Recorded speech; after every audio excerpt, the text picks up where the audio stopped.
Hey everyone, it's Adam. In this review, we're going to be reviewing the JBL Live 650BTNC headphones.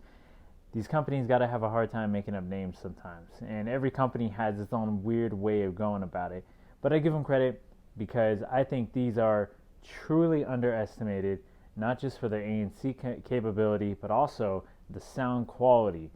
For me, I got intrigued by them just because I didn't see many reviews on them, number one, but also JBL kind of goes under the radar. For some reason, a lot of people sleep on this brand, at least in my opinion from what I saw. So, let's get into the review, and I'll show you why I think these are actually very worthwhile and truly underestimated. So let's get into it. I'm just going to go step by step from the notes I took as I was using them for the past week. I did pay $149 for them, although they retail for $199, and they come in navy and also a black, but the white looks the cleanest in my opinion. I just think the way the foam cushion looks, and I just haven't had a white pair of headphones for a while, so that's why I got them. I just thought they were different and they looked the cleanest. But let's get into the pros. For sound, the clarity is really great. I mean, the only thing I can say when it comes to the sound that is a flaw is the treble, or at least the voice pitches, are a little too high at really loud volume. Everything else stays pretty balanced, but it doesn't matter if you're listening to hip hop, rock, or anything like that. Chimes in music, or like kind of drum cymbals, or when it comes to just the voice in general, goes on the really high end. So that's the only thing, is if it's near max volume or just around anything above 75%. That's the only flaw with the sound. Other than that, it doesn't matter if ANC is on or off, the sound quality is seriously really good. When it comes to the fit is very snug and very comfy. The foam pads that almost act like memory foam. As you can see when I really press on it, how they just kind of stay there for a second. I think that's really cool. I think the way they fit on the head, as I'm going to show you here, is actually really snug. I don't have complaints about the headband. Although it's not really padded, there's a really thin layer. It's almost like a fitness headphone, and I did work out with these and had no issues with them staying on or with them staying comfortable. Although they're not really meant for working out, or at least that's not how they're being promoted. But I still think, hey, if these are going to be your only pair of headphones you're going to use for everything, you're not going to have a problem with them in workouts. Let's get into the features on the box itself for what they have to offer. ANC 20 hours. Active noise canceling with the Google Assistant and Alexa built in. Seems like there's a major emphasis on that, as you see in the back here.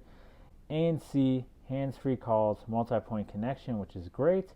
Comfort fit with a fabric headband and a detachable audio cable. 15 minutes gets you 2 hours, 20 hours with ANC on, 30 hours with ANC off. Not bad so far. Now when it comes to the fit is definitely really comfortable, but I did bring two other pair of headphones, Sony and Plantronic headphones, to demonstrate just basically how tiny the ear cups are. Now if you look at Sony, these are the WH-1000XM3s, and if you look at how big the ear hole is compared to the JBLs, there's an obvious difference on what's going to fit more ears. These fit my ears just fine, but it's on the brink of not fitting very well. Let me show you the Plantronics version of the Backbeat Fits. These are actually a really big ear hole, and it's kind of awkward the way I'm doing it just because these don't bend very well, but you can see the difference. So with that demonstration of the fit, I think they're really comfortable. They have a memory foam kind of feel to them. There's just a lot of cushion, and because of the fabric headband, even though there's not that much padding here, they never pinched my head or felt uncomfortable even after about 4+ hours of use. Obviously that was 4 hours straight. Yes, I did go that extreme just for the test. Didn't have any issues. And I think they're good enough to work out in as well, because they didn't slip easy, they fit very snug. Although they don't go parallel right off the bat, they just have a good feel to them, and I think they're very worthwhile for an all-around headset, no matter what it is you're doing. With the functionality of these, I thought they were very useful. It takes a little bit of a second to get used to it. For example, the double tap to skip tracks or a previous track, or even double tapping for the assistant, because the way they're promoted is you tap here for the Google Assistant and also for Alexa built in, but it wasn't intuitive for a voice assistant like Siri. Now if you have an Android device, it's already automatic, but if you have an iOS device, as it's shown here with the instruction manual, that you actually have to download the app from Apple, of course, just to be able to get access to it. Now I'm going to show you the manual just so you can see the functionality of how these work.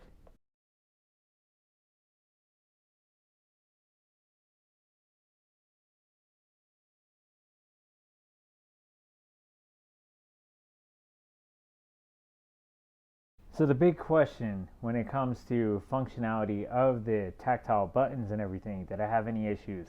No, I didn't, except for the fact that I kind of wish this touchpad right here could do more than just access a Google Assistant or Alexa built in.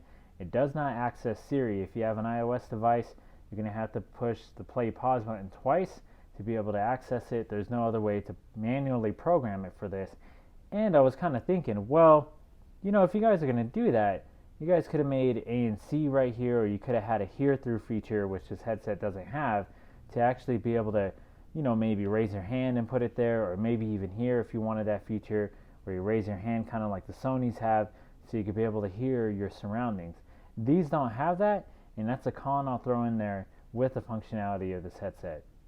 Now the app on this phone, which I'll show here on the side, is actually very simple, very intuitive. There's really not many features you have to worry about. You can access ANC, turn it on, turn it off, access any of your headphones you have with JBL, but also the programmable little equalizers that are already there, like jazz and bass, work pretty well, but I recommend you just manually do it yourself. And also just connection issues and things like that you can handle here within the app. It gets the job done, no crazy fancy bells or whistles or anything, but it's good enough. Going back to the ANC, what I would say when it comes to the ANC is I think it is strong. It cancels out a lot of deep level noises to mid-range noises. The only thing you're going to have an issue with these is you're definitely going to block out TV, stomps. If you live in an apartment complex and you hear the neighbors, that's getting canceled out. If you live in your basement or something, or a place where you can hear people upstairs pretty easily, that's getting blocked out. But the only thing that's not really going to get blocked out, which is very interesting because I had these on while I was putting away dishes and doing the dishes after dinner one night, actually last night, is it doesn't block out silverware or like chimes or just really, really high pitched, like let's say even birds chirping. So things like that, I think most ANC headphones struggle with. That's the only issue I had.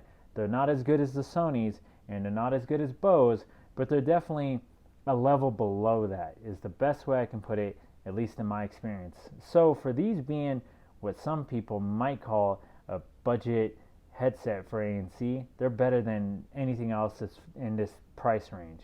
The last thing I'll say is the headset does feel pretty cheaply made. If I extend any further than that, I feel like it's going to break. So that's the best way I can put how I feel they're made. Obviously they're made out of plastic and other materials, but they're good enough to where they don't feel like they're going to break just by sitting on them, or if you accidentally lay on them, if they're on your bed or something.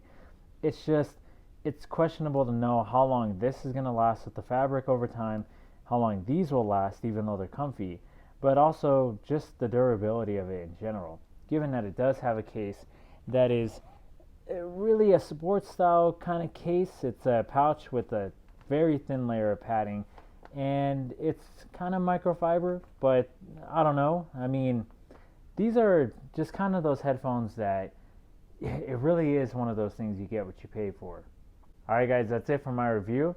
So what I have to say about these is if you're looking for anything $200 and below, and that's your price budget, just go with these if you want an all-around good headset that has good ANC, good sound quality, and fits very well, as long as the 2+ inches or so when I measure this is a fit for you. If you think they're going to fit your ears, other than that, I think it's a go. I don't think you should really look at anything else for the time being, in my opinion. That's yet to be determined. But if I do find anything I'd recommend for this price range like this, I'll let you know. Thanks for watching. Hope this was helpful. I'll see you guys on the next one.